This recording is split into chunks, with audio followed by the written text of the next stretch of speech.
আগেই বলেছিলাম খুনি যে 3 জনকে মারার হুমকি দিয়েছিল তার মধ্যে এসপিও ছিল। অপরাধ ক্ষমা করবেন স্যার, বাংলাদেশে 12 কোটি লোক থাকতেও ওই খুনির টার্গেট এই 3 জনের উপরে কেন? স্যার, আমার মনে হচ্ছে এর মধ্যে কোনো রহস্য লুকিয়ে আছে। থাকতে পারে। তুমি এক কাজ করো, এসপির খুনের সংবাদ পেয়ে কদমালির অবস্থা আশঙ্কাজনক, আইডেল ক্লিনিকে ভর্তি হয়েছে। ক্লিনিকের চারিদিকে কড়া নিরাপত্তার ব্যবস্থা করো। রহস্য যদি লুকিয়েই থাকে তাহলে কদমালির থেকে উদ্ধারের চেষ্টা করো।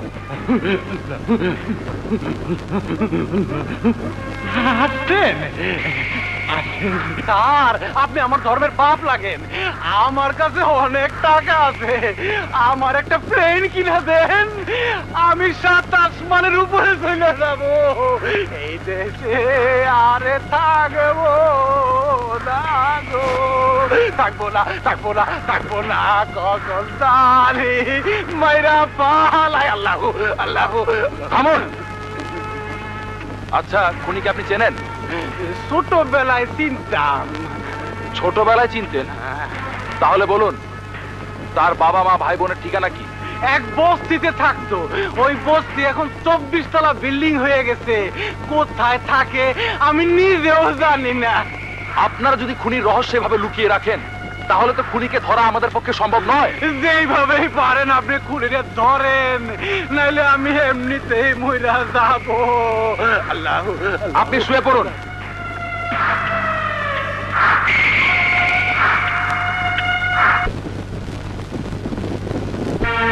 বিজয়, এখনো ঘুমোসনি কেন? ঘুম আসছে না মা। তোর চোখ দেখে মনে হচ্ছে কি যেন চিন্তা করছিস। কি হয়েছে বাবা? এসপি ইউনুস সিদ্দিকী নিরাপত্তার দায়িত্ব পড়েছিল আমার উপর, কিন্তু কিন্তু আমি তাকে বাঁচাতে পারিনি মা। বলিস কি? হ্যাঁ মা, একবার যদি সেই খুনিকে ধরতে পারি তাহলে প্রথমে জিজ্ঞাসা করব কোন সাহসী মায়ের গর্ভে তার জন্ম। বিজয়, কোনো মাই চায় না তার সন্তান সন্ত্রাসী হোক, খুন করুক। হয়তো এসপি সাহেব এমন কোনো কাজ করেছে যে কাজে তার মৃত্যু ডেকে এনেছে। মা, তুমি জানো না, শুধু এসপি সাহেবকেই নয়, আরো 2 জনকে খুন করবে বলে সে হুমকি দিচ্ছে। কি সাংঘাতিক ছেলে! ওকে অ্যারেস্ট করতে পারলে আমাকে একবার দেখাস তো। এখন শুয়ে পড় বাবা, অনেক রাত হয়েছে। ঘুমো।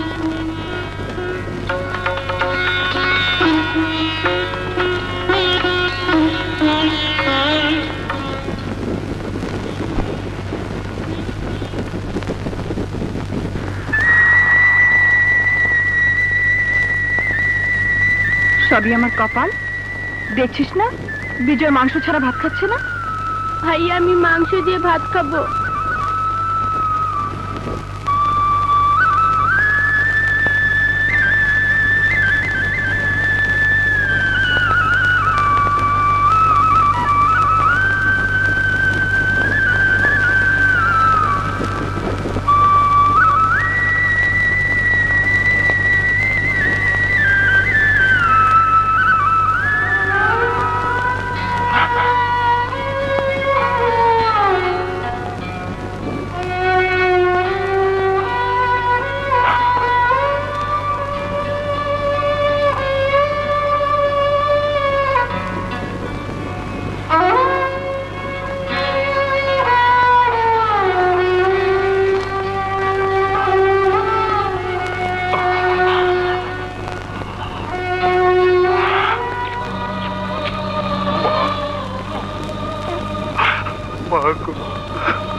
দাঁড়া বিপ্লব, দাঁড়া।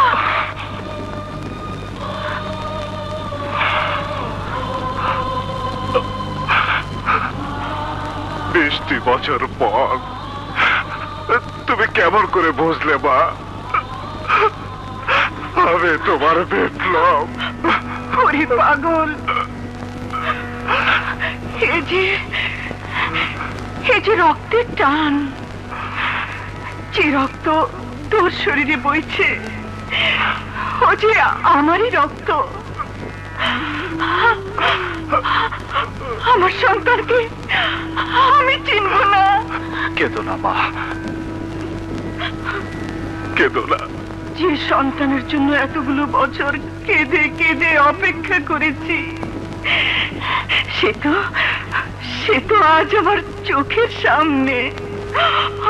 আমি আর কাঁদবো না, আর কাঁদবো না।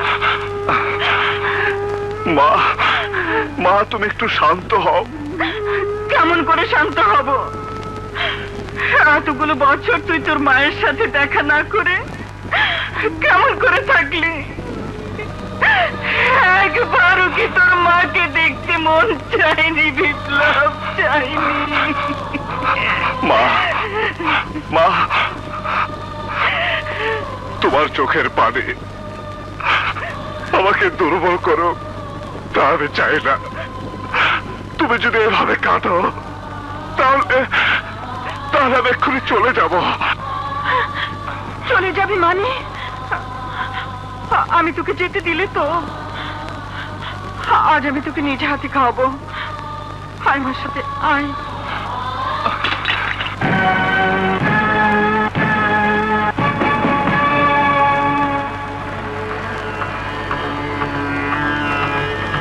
তোর হাতে পিস্তল? হ্যাঁ, পিস্তল। যে পিস্তলদের নেতাকে খুন করে আসামি বানিয়েছিল আমাকে, আজ এই পিস্তলই হচ্ছে আমার জীবনের জীবন সঙ্গী। যারা আমার জীবন থেকে 20টি বছর কেড়ে নিয়েছে, তাদের একজন এসপি ইউনুস সিদ্দিকীকে দুনিয়া থেকে বিদায় করেছে। এসপি ইউনুস সিদ্দিকীকে তাহলে তুই খুন করেছিস?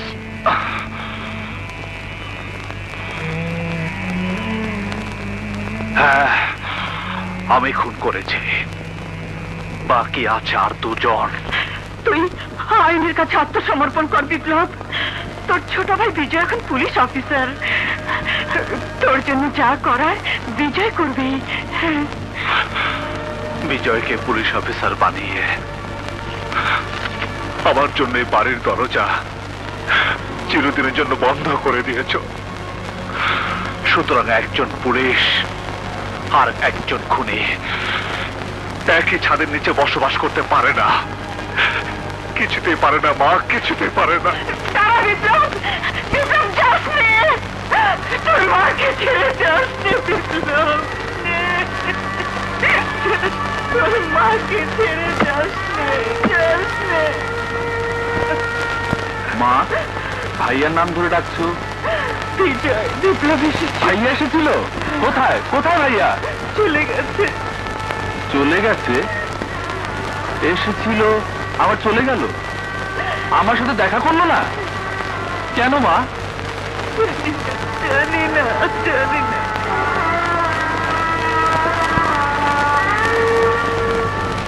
এসেছিল আবার চলে গেল। But why?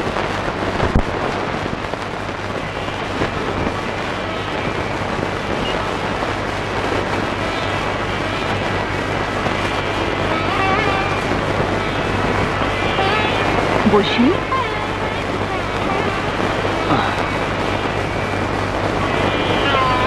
এত রাতে তোমাকে বিরক্ত করলাম, কিছু মনে করনি তো? আমি তো আপনাকে আগেই বলেছি, যখনই আমাকে দেখতে মন যাবে চলে আসবেন। এত রাত পর্যন্ত জেগে আছো, ঘুমাওনি কেন? স্বপ্ন যখন মানুষের মনের মধ্যে বাসা বাঁধে তখন মানুষের ঘুম হারাম হয়ে যায়। তুমি কি আমাকে নিয়ে কোনো স্বপ্ন দেখছো? যদি বলি দেখছি তাহলে কি অন্যায় হবে? আমার জীবনের কোনো নিশ্চয়তা নেই, কেন তুমি আমার জীবনের সাথে নিজেকে জড়াতে চাইছো? বিশ্বাস থেকে ভালোবাসার জন্ম। যেদিন জাফরের হাত থেকে আমার ইজ্জত বাঁচিয়ে নারীত্বের বড় সম্পদ আপনি রক্ষা করেছেন, সেই দিন থেকে আপনাকে নিয়ে আমি ঘর বাঁধা স্বপ্ন দেখছি। বলুন, আমার স্বপ্নটা কি অন্যায়? তোমার চাওয়া আমি পূরণ করতে পারবো কিনা জানি না, তবে আমি তোমার বিশ্বাসের মর্যাদা দেওয়ার চেষ্টা করব। বিপ্লব,